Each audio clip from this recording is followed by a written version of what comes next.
No storytelling genre maxes out on their overuse of cliches like horror films do. Now, horror films use and reuse these proven scare tactics, thrill tactics, many times over other genres. And in horror films, they even turn it around. They make fun of the overuse. You know, the movie Cabin in the Woods, it is making fun of and using the cliche, the scary location, the cabin in the woods, and turning it around and turning it into something different. I'm bringing this up as an example for the exercise I'd like to talk about today. I want to dedicate this video to the writing exercise, reusing, flipping around, switching around, changing a cliche, deconstructing a cliche as a writing exercise.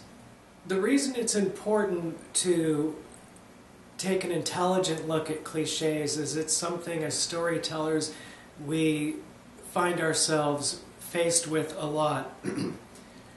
Study is very important to becoming better writers, so in looking at other fiction, in paying attention to the way other people are telling stories, we are looking into what is working for them, and in that way improving our own writing. But the phenomena of the cliche is where there is something in a story that works very well, and so it is imitated, it is over-imitated, and there's a phenomena in the public where suddenly someone writes a story and in it someone gets amnesia, and so this is someone who was a terrible villain, but they lost their memory, and so they're innocent through most of the story, and the reader, viewer knows they're guilty, but that character doesn't. And it's a great storytelling technique. But if there are 12 major works of writing or movie where characters have amnesia, it's overused, and it drastically reduces the effectiveness of those stories. To appreciate just how potential cliches are to help you become a better writer, look about, there are horror films where they are making fun of a cliche and it's still working, it's still scary, even in the time that they're making fun of it as just being a cliche. Watch some of the scary movies. These are hilarious deconstructions of the horror film genre, looking in, and they're doing exactly what I'm talking about. They're going in to all these cliches and totally turning them around, and they have worked into the story critiques about what is happening. It's really funny, and it's a great learning experience for storytellers. So in the interest of becoming better writers, and we want to become better at studying other writers and studying the tradition of storytelling and writing, and in doing so, instead of trying to recognize and avoid all cliches, come up with a totally different approach, which is to celebrate, to take a close look at it. If it's a cliche, that must mean there is something about it that is really, really, really working well, because if it's working so well, then it really catches on, and there is something in it, about it, that is really capturing the imagination of the masses. On one hand, you might experience a cliche where the perpetrator of the cliche really has an in-depth understanding of why that effective storytelling technique or element works, and when they incorporate it into their own story, it works as effectively or nearly as effectively as the original. And then on top of that, you have imitators of cliche that only see a very superficial level of why that is working. And then when they reproduce it in their fiction, it comes off as very superficial and silly and obviously ineffective when it's trying to be effective. And please understand, I am not advising to avoid imitating other art, or the greatest student is the one who looks the most closely at what they are trying to imitate and understand it in a way that will eventually lead to their own original work. But the less effort that they put into really looking closely at their favorite works of fiction, the less original their own fiction will turn out. Because we all imitate each other. We all look around to see what is working in other works of fiction and can use that to improve our own writing style. How can we become better at deconstructing the stories, movies, books that we look to become better storytellers ourselves? How can we peel away the layers, look deeper into why things are working, and understand the essence of a story and get past the superficial effect of a story down to the underlying reasons why that story is effective. So let's look at the way a cliche has been turned around. Again, in horror films, there is an animal who is barking or reacting to something unseen, something that the humans can't see, and this storytelling tool is to show that there's something supernatural there. So to use this cliche for the exercise, I could write a one-paragraph story where there's a dog barking at something unseen, and the owner's like, what's wrong, Sparky? What is it? What's wrong? And then in the next shot, you could show a ghost standing over them, holding a dog treat out to the dog. So instead of trying to avoid anything that we suspect is cliche or will soon be cliche, look into try to pay homage to the real core of why it's effective, and change and seize upon that and change it around and alter it to where it is really it's still a tribute to its original effectiveness, but it's really changed around and you've really made it your own thing. An example of this is what happens with zombies or vampires. I can remember 20 years ago they were cliche, but they were continually reinterpreted and changed into original stories to where they are and they aren't cliche. These characters are, when they can be used in a cliche fashion, but there have been enough artists who have created very original works using the idea of the vampire to great original effective use, where they really understand the deepest level of what it means to be a vampire and why that is effective. And the use of the vampire is ineffectively cliche to the level that it's only treated superficially. If the vampire is being repeated in fiction as just the fangs and the blood, then it doesn't really get at the heart of the matter, and it's not effective. So I'll get to the exercise. The exercise is to find a storytelling cliche make a list, write down things that you've noticed that you know, in the movies and books you've watched recently. Try to find those things that have struck you as appearing one too many times, and go ahead and write it down. If you want to get an idea about what I'm talking about, you can do a search engine for Hollywood cliches, or you can go to moviecliches.com. Okay, so I'm looking at the moviecliches.com, and here's a cliche. More often than not, the best method to receive someone after their heart has stopped, assuming that there has already been a lengthy attempt to revive them with CPR, electric zappers, etc., is screaming at them something like, "You never backed away from everything in your life, now fight, fight! You can't do this to me, I love you, god damn it!"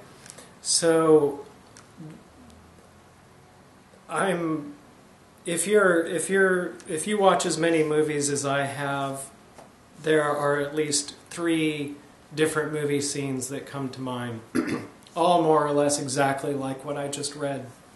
Instead of fearing cliches and avoid them, I would really try to get at what is effective here.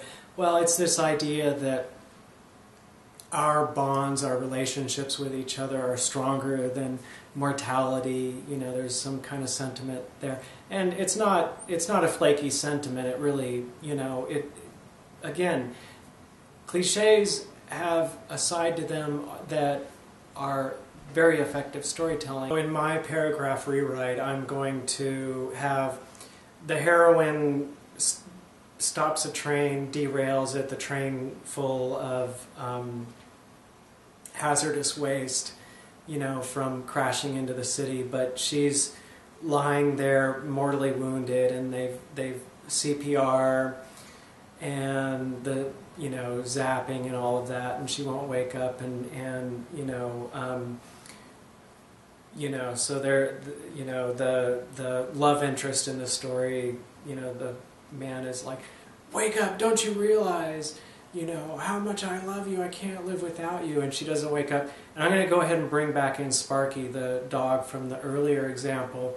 So he's weeping, and then Sparky, a small dog, runs up and starts licking her face, and then she revives. Use this exercise however, you know, you see fit. You can use it to try to, with a sense of humor, or you can use it to try to revive and turn into an original story idea, something that has been overused.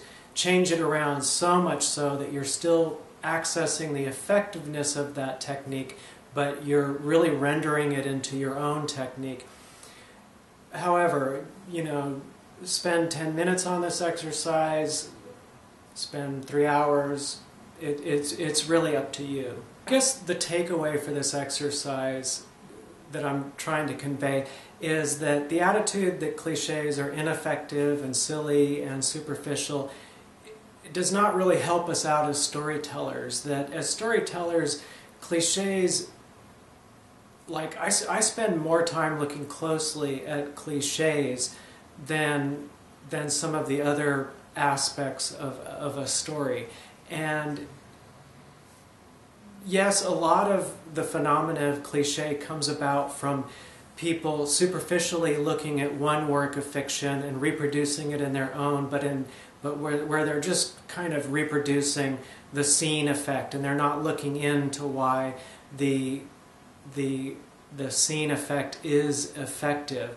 If they looked more closely into why it's effective, they can reuse it in a way that you might not even be able to directly relate the original used effect with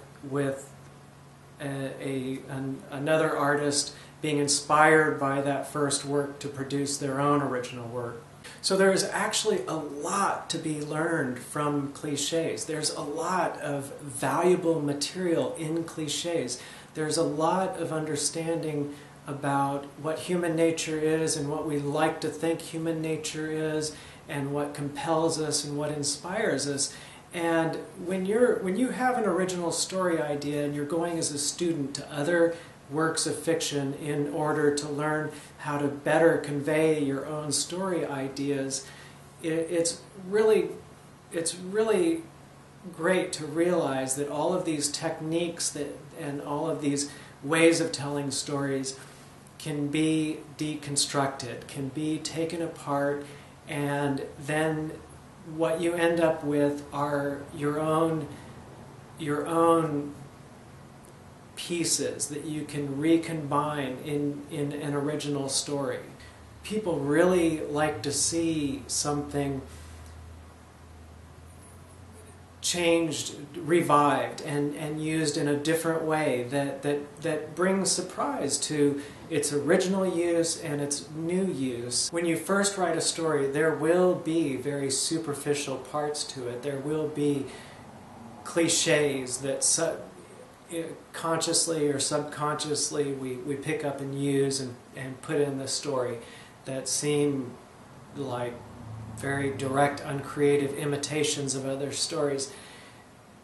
The point is that that's the first draft, and to realize that's just the amount of conscious effort that you've put into the story so far has produced that. But if you go back and do another draft of that, you're bringing more conscious effort to changing that story around, and it pushes you to a deeper understanding, and it pushes your story to more original, and you have a chance then. The story is now something that you can work with, and you can find those weak points. You can find the points that would be effective, except they're blatantly just imitations of other stories, and they're too much just like cut and paste from other works of fiction. And through doing draft work, we're able to get at the essence of what is working, and in doing so, create an original story. An academic or artistic attitude of contempt towards cliche is the attitude that cliches are silly, superficial, are just imitation. An artist who has contempt for cliches is closing out a whole lot of learning, a whole lot of chance to look into human nature and why we pick up and use the themes culturally that we do, and closing out the opportunity for being creative with a lot of material. So artistic contempt towards cliche is itself a superficial response, is itself an unintelligent response.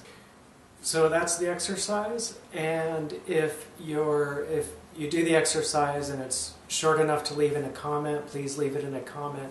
If you like my videos, please hit the like button and subscribe, and tell other artist friends about my video, and also please check out my webisodes, my illustrated story at solomation.com, and I'm posting webisodes for free there.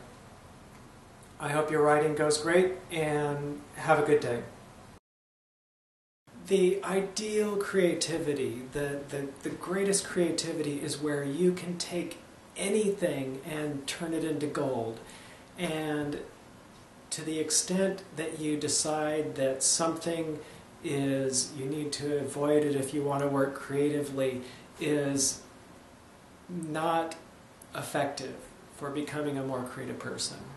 What you want to do is you want to get at the heart of the matter. You want to ask yourself questions that will get you to the essence of what is working in a cliche. With the cabin in the woods, well, what is it about that location that is frightening? It's isolated. It's usually not the people's homes. It's a location where all kinds of things can happen that they aren't in control of, and these are some of the answers that we come up with, and then we can take those answers away from where we originally got them, and we could when we're writing our own stories, what locations could be isolated that we could come up with that other storytellers haven't used? What locations that are the antithesis of a person's home and secure place can we come up with, and how can we use that to tell a more effective story? So these are, the questions that you ask yourself, and the way that you think about these storytelling elements can get you closer. You want to work with the inner logic. You want to try to get at the essence of what is working well in a story. The cabin in the woods is an effective location because there are cabins in the woods in America, and to some extent all of us, the American audiences, know that.